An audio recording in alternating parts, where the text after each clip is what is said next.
To take the caliper out of the way so that I can get to those two. And then right up here, actually these are really easy. These 3 bolts are here, here, and here. Those are really easy to get to.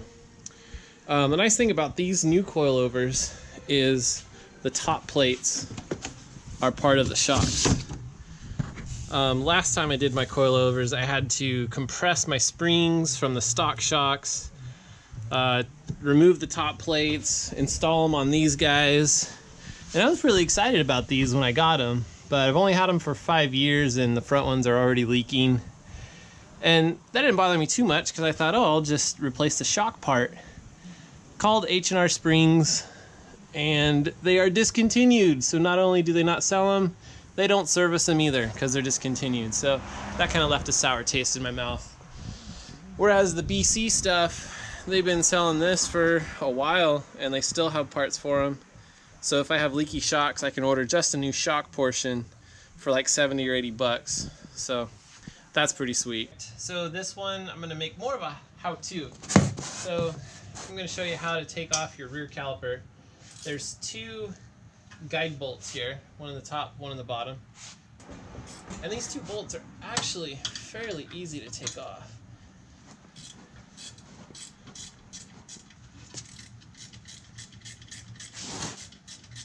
Before we take that off, get yourself a screwdriver and you're gonna pry, you're just gonna kind of gently push your brake pad.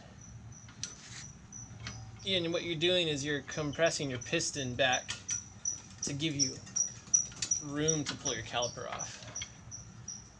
There we go.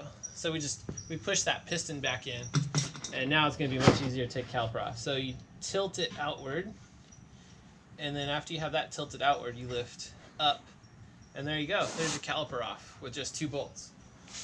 So if you're doing a brake job, all you'd have to do now is just take the brake pads out of the caliper, put new ones in. You would have to make sure that piston, if you're putting new pads in, make sure that piston's pushed all the way back in because you need all the room you can get to get that caliper back on. But now, my goal is to take the strut out. So I'm also going to remove the bolt that connects the sway bar. And for that, I'm going to use 2 14mm wrenches. One of them will be ratcheting, and the other one is just to keep the bolt stationary. Alright, I like to keep the bushings in the same order. So I'm going to go ahead and put these bushings back on and just thread the bolt I took off, just a few threads. That way I keep my bushings in the same order. I know these 2 went on top, these 2 went on bottom. And make sure you take these nuts off, not the bolts from this side, because the bolts from this side are actually serrated, and that'll give you trouble trying to pull the bolt out rather than the nut. So we're going to take the nuts off. To do that, we get an 18mm socket for this guy.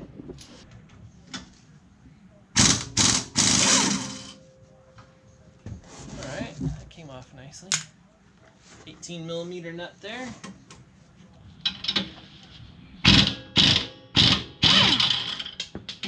Okay, 18mm nut there. Impact wrench sure does make things nice. Okay, now because these bolts are serrated, you can take your hammer and kind of tap these things out. Oh, that tapped out nice. When I did this before, I really had to pound on these things. Those came out nicely, better than I expected. Yours might not be so easy. I have done this once before, so. Okay, so the bottom portion is actually disconnected from the strut now. You can see that. So next, there's 3 bolts up here. Let's shine the light up there. You can see the bottom ends. We're gonna go to the top end. The top end are in the trunk. We pull this back. Pull this back. And there you have access to those 3 bolts. You might have to kind of finagle it a little bit, but try to push this out of the way. Push this down. Top part comes out. Oh, one more thing, forgot. The bolt. Oh no, actually I don't need to take that off. You just need to remove your brake line from the brake guide. Just a little tiny rubber thing. In fact, I'll show you what that looks like. So I removed that little rubber thing from the metal guide there. Not a big deal. Super easy to do.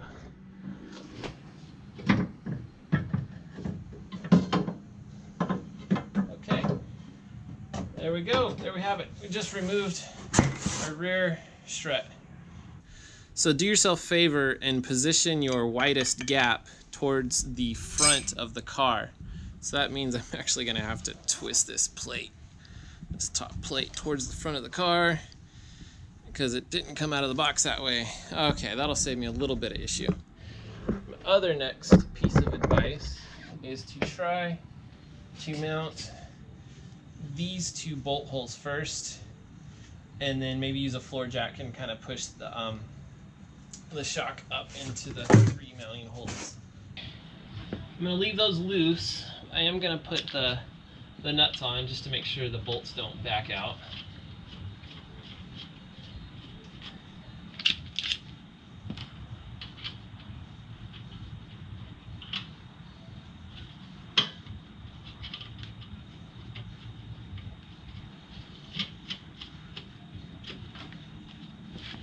Okay, you can see I just put those nuts on and these 2 bolts through.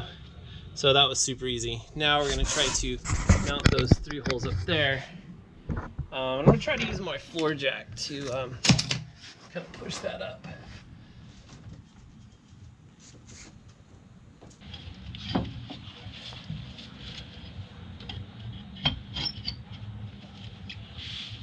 It looks like I do. There we go. I just felt it falling. Okay, let's use the jack. Oh yeah, there we go. Nice. Nicely done. Okay, it takes a little finagling, but with the jack in your other arm, it's possible. Now let's go into the trunk area and put those 3 bolts back on. According to the SRT4 service manual, these bolts are torqued at 300 inch-pounds, which is the same as 25 foot-pounds. Okay, let me show you what I was talking about, the serrated bolt. There you can see the serrated portion of the bolt. And that is a pain to try to turn a bolt with a serrated portion. So what you need to do is tighten the nut side and it will pull that serrated portion through.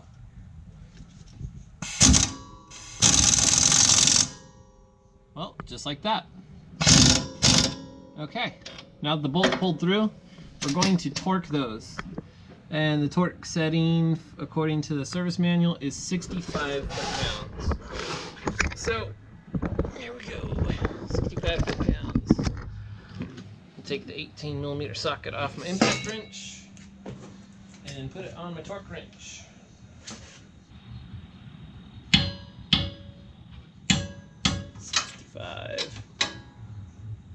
$65. Sweet. All right, we got it installed. Now we put our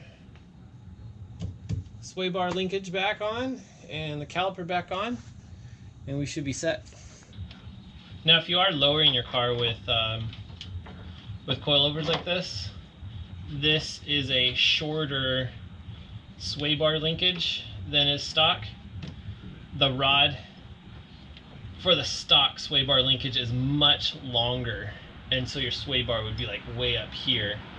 So make sure if you're lowering your car, you do order one of these shorter sway bar linkage. Otherwise your sway bar won't be aligned correctly, and then kind of defeats the purpose of your sway bar working correctly.